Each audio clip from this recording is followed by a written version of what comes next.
जयंती मंगला काली भद्रकाली कपालिनी दुर्गा क्षमा शिवा धात्री स्वाहा स्वधा नमोस्तुते। अयोध्या स्थित कालिकुलालय के इस सर्वमंगल मांगल्यप्रद ज्ञान यज्ञ में आप सबका हार्दिक अभिनंदन है। आज हम पंचगव्य के विषय में आप सबके सम्मुख कुछ जानकारी प्रस्तुत करेंगे। सनातन धर्म में चाहे कोई भी कर्मकांड हो, मंगल कार्य हो, पुरस्चरण हो, यज्ञ हो, अनुष्ठान हो,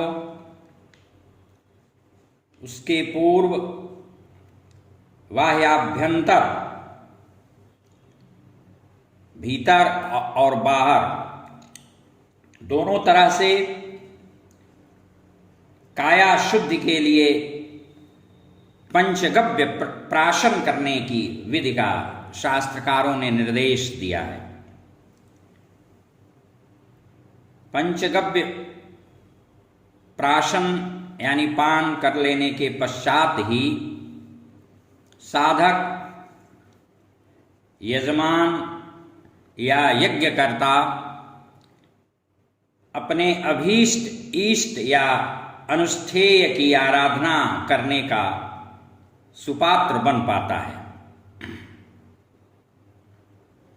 पंचगव्य के बनाने की पूरी प्रक्रिया नितांत वैज्ञानिक है और वह शरीरस्थ होते ही उसका प्रभाव आयुर्वेद के भी दृष्टिकोण से बहुत ही उपयोगी और लाभप्रद प्रमाणित होने लगता है। स्वयं सिद्ध है कि पंचगव्य स्वयं में एक वैज्ञानिक विधि और गुणों की सोच जनित स्वस्थ प्रक्रिया का लाभदायक व सार्थक परिणाम है। आयुर्वेद कहता है कि निरंतर गोमूत्र सेवन यकृत और प्लीहा रोग के लिए बहुत ही लाभदायक होता है।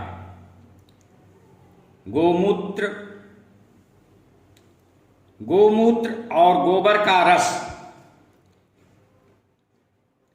गाय की दही में मिला करके खाने से उदर रोगों से शीघ्र ही मुक्ति मिल जाती है। यह रामबाण अचूक औषधि है। गोबर में अनेक प्रकार के रोग जनित कीटाणुओं को विनष्ट करने की प्रभुत क्षमता विद्यमान है। इसका प्रमुख कारण है कि इसमें गंधक और पारद की प्रचुर मात्रा का होना। आधुनिक वैज्ञानिकों के निष्कर्ष से यह सिद्ध हो गया है कि गाय की गोबर से एक विशेष प्रकार की गैस भी उत्पन्न होती है, जिससे विद्युत प्रकाश की व्यवस्था पूर्ण की जाती है। आज भी जहां तहां गांवों में गोबर गैस बहुत प्रचलित है, तो शास्त्रीय वैज्ञानिक शोधों ने यह प्रमाणित किया है, सिद्ध किया है कि गाय की गोबर से लिपे पुते भवनों पर विद्युताघात यानी विद्युत का आघात नहीं होता, इसकी संभावना नहीं रहती है। रंगों की महत्ता सत्ता का आभास आधुनिक विज्ञान को बहुत ही विलंब से हुआ। सनातन संस्कृति भारतीय सनातन संस्कृति के संपोषक संवर्धक शास्त्रों में रंगों की विशेषताओं का विशद वर्णन अत्यंत प्राचीन काल से ही प्राप्त रहा है। विविध प्रकार के रंगों के वैज्ञानिक गुणधर्म के कारण ही पंचगव्य के निर्माण में भी विभिन्न ग्रंथों में मतांतर वैविध्यक्रम यानी भेद प्रभेदों से विभिन्न वर्णों की गायों के गव्यों का विधान किया गया है। लौगाक्ष स्मृति में लिखा है कि पीले रंग की गाय का दूध, नीले रंग की गोदुग्ध से निर्मित दधि, किसी भी वर्ण की गाय का घृत, रक्त वर्ण की गाय का मूत्र और श्वेत रंग की गाय का गोबर होना चाहिए। विकल्प में पांचों द्रव्य कपिला गाय के ही हों तो भी श्रेयस्कर होता है। एक प्रश्न स्वाभाविक है कि क्या सभी गव्यों से पंचगव्य का निर्माण किया जा सकता है? तो एतदर्थ शास्त्रों का आश्रय ग्रहण करना अनिवार्य होगा। ऋषि प्रणीत ग्रंथों का वचन है कि जो गायें वनों में सहज ढंग से प्रकृति की छत्रछाया में समुत्पन्न तृणमूल पर्णादि यानी घास फूस चरती खाती रहती हैं, ग्राम्य परिवेश में भी इतस्ततः परिभ्रमण कर रही हैं या करती रहती हैं, उन्हीं का गव्य पंचगव्य हेतु ग्राह्य है, लेना चाहिए, ग्रहण किया जाना चाहिए। कितना सात्विक और वैज्ञानिक दृष्टिकोण है शास्त्र मर्मज्ञों का। इस समय तो वनचारणी गायों का अत्यंत द्रुत गति से सर्वथा अभाव ही होता जा रहा है। वनों, जंगलों, घास युक्त विस्तृत भूभागों आदि की कमी भी सर्वत्र परिव्याप्त होती जा रही है। अब तो प्रत्येक दृष्टिकोणों से परमोपयोगी गो माता की रक्षा के लिए भारत यानी हिंदुस्तान जैसे देश में गो रक्षा जैसे आंदोलनों का प्रवर्तन पहले से होता चला आ रहा है और उसकी महती आवश्यकता प्रतीत होती रही है। यह अनुभूत निरर्थक नहीं है, सार्थक है। हमारे तमाम संतों ने एक बार बहुत बड़ा गोरक्षा आंदोलन चलाया था। स्वामी धर्म सम्राट स्वामी करपात्री जी महाराज की अगुवाई में। जो राष्ट्र राजा रघु, दिलीप, गौतम बुद्ध, कणाद, कपिल, राम, कृष्ण और रसखान तथा मीरा तुलसी का हो, वहां यह सब समाजोपयोगी सार्थक चीजें और गाय की महत्ता, उसकी उपयोगिता नगण्य होती जाए, उनका पालन पोषण समाप्त प्राय होता जाए, यह दुखद है। अर्थ के दृष्टिकोण से आयुर्वेद की महत्ता के फलस्वरूप कृषि कार्य और उदरपूर्ति तथा संतुलित आहार के हितहेतु हर दृष्टियों से गाय की महत्ता सत्ता निर्भ्रांत रूप से स्वयं सिद्ध है। आज भारतवर्ष में लगभग सर्वत्र जंगलों और चारागाहों की भी कमी होती जा रही है, समाप्त प्राय वन होते जा रहे हैं। आवश्यकता है कि तीव्र गति से प्रकृति संपदा को विनष्ट करने की इस क्रूरतम कुत्सित सोच से भारत की दासता को मुक्त कराया जाए। फलतः गोपालन से देश और समाज उन्नतशील, बल पौरुषपूर्ण और समृद्ध से समृद्धतर, स्वस्थ किंवा शुद्ध मानसिकता का विकास प्रकाश कर सके। विश्व संहिता 23/58-59वें श्लोक में लिखा है कि गोमूत्रम गोमयम गव्यम परमं मंगलम सर्वदा गवाम।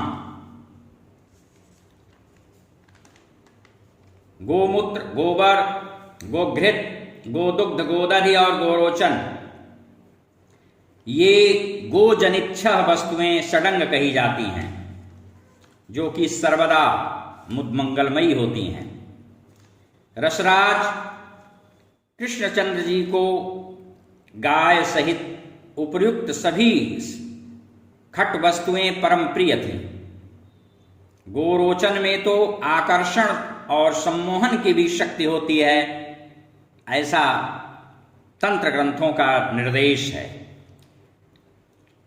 पंचगव्य के निर्माण प्रक्रिया के प्रक्रम में, उसके परिमाप के संदर्भ में शास्त्रों का निर्देश है कि गोमूत्र, गोबर, दूध, दधि, घृत और कुशोदक यानी कुश से स्पर्श किया हुआ या कुश निक्षिप्त जल, यही पंचगव्य है, जो वशिष्ठ संहिता में कथित है।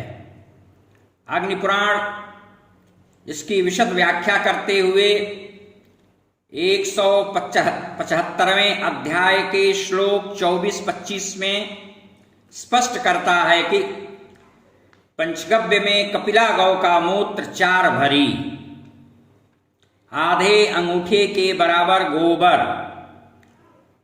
दूध 28 भरी, 8 भरी दही, 4 भरी घृत और 4 भरी कुशोदक ग्रहण करना चाहिए। यह अत्यंत सूक्ष्म वैज्ञानिक प्रक्रिया है। इस संदर्भ में कुछ भिन्न मत प्रस्तुत करते हुए वशिष्ठ संहिता का मंतव्य है कि गोबर से दूना गोमूत्र, उसका 4 गुना गोदुग्ध और 8 गुना घृत तथा दही देना चाहिए। भिन्न विचार यह भी है कि पंचगव्य में 1 भाग घृत और 1 भाग दूध, लोगाक्ष स्मृति में 7 भाग का उल्लेख किया गया है, और आधा भाग गोमय यानी गोबर होना चाहिए। गौतमीय ग्रंथ ने गोदुग्ध 4 भरी, गोमूत्र 4 भरी, घृत 4 भरी, गोबर 2 तोला और दधि अर्धांजलि के मिश्रण को पंचगव्य की संज्ञा प्रदान की है। अन्यत्र एक स्थल पर गव्य को समान मात्रा में भी लेने का उल्लेख प्राप्त होता है। अन्य विभिन्न सदग्रंथों में भिन्न भिन्न स्थलों पर 8 मासा गोमूत्र, 16 मासा गोबर, 12 मासा दूध, 10 मासा दही, गोमूत्र के बराबर घी और उसका आधा अर्थात 4 मासा कुशोदक कहा गया है। तो कहीं पर 4 भरी गोमूत्र, आधा अंगूठा भर गोबर, 28 भरी दूध, 12 भरी दही, 4 भरी घृत और 4 भरी ही कुशोदक का प्रमाण प्राप्त होता है। उक्त सभी पदार्थों को ताम्र पात्र में रखने का निर्देश है। किसी आचार्य का यह भी चिंतन है कि दूध से गोमूत्र दोगुना, दूध से दही आधा, दही का आधा गोबर और गोबर का आधा घृत होना चाहिए। सबकी अपनी अपनी अनुभूतियां हैं, जिसको जैसे और जिससे जो जितना लाभ मिला उतना और वैसी मात्रा का उल्लेख कर दिया। सब कुछ कल्प भेद काल भेद से सत्य है। धर्म सिंधु का स्पष्ट निर्देश है कि स्नान कराई गई गौ का गोमूत्र 8 मासा, सफेद गाय का गोबर 16 मासा, कपिला गौ का दूध 12 मासा, काली गौ की दही 10 मासा, काली गौ का घी 8 मासा और कुशोदक 4 मासा। कथित वस्तुएं इसी परिमाप में पंचगव्य में पड़नी चाहिए। यहाँ पर मासा के लिए 5 रत्ती का ग्रहण किया जाना चाहिए। उपयुक्त सभी वस्तुओं को मिलाने के पूर्व कुछ वैदिक मंत्रों का वाचन भी परमावश्यक होता है। उसमें तत्त देवताओं के आवाहन से उसकी शक्ति का विस्तार होता है और वह शीघ्र अधिक प्रभावशाली भी हो जाता है। गायत्री मंत्र से गोमूत्र यानी गोमूत्र को गायत्री मंत्र से अभिमंत्रित किया जाना चाहिए। श्री सूक्त के गंधद्वाराम दुराधर्षाम नित्यपोष्टाम करीषिणीम ईश्वरीं सर्वभूतानां तामिमुपहवैश्रियम्। इस मंत्र के द्वारा गोमय पय पृथिव्यां पयो कदीगु पयो दिव्यंतरिक्षे पयोधा पयस्वते प्रदिशः सन्तु मह्यम्। इससे दूत दधिक्रावणो अकारिकग्निष्णोस्य वाजिनः सुरभिनो मुखात् इत्यादि से गोदधि, शुक्रमसि और ज्योतिरसि या घृतम मिमिक्षे घृतमस्य जोनिर इत्यादि से घृत, देवस्यत्वा से कुशोदक आदि वस्तुएं उसमें सम्मिलित की जानी चाहिए। पुनः यद्यद अस्थिगतं पापं देहे तिष्ठति मामके प्राशनात् पंचगव्यस्य दहत्यग्निरिवेन्दनम् इत्यादि मंत्र का वाचन करते हुए उसका प्राशन करना चाहिए। निस्संदेह रूप से अस्थिगत दोषों का समूल परिमार्जन हो जाता है और शास्त्रों के अनुसार गोमूत्र में वरुण देवता, गोबर में अग्नि और लक्ष्मी का वास होता है। दूध में चंद्रमा, दही में वासुदेव, घृत में सूर्य व कुशा में ब्रह्मादि देवताओं का निवास माना गया है। जल में तो साक्षात शेष साई विष्णु ही रहते हैं। अस्तु, जल नित्य पवित्र होता है। हरि ओम तत्सत, हरि ओम तत्सत, हरि ओम तत्सत।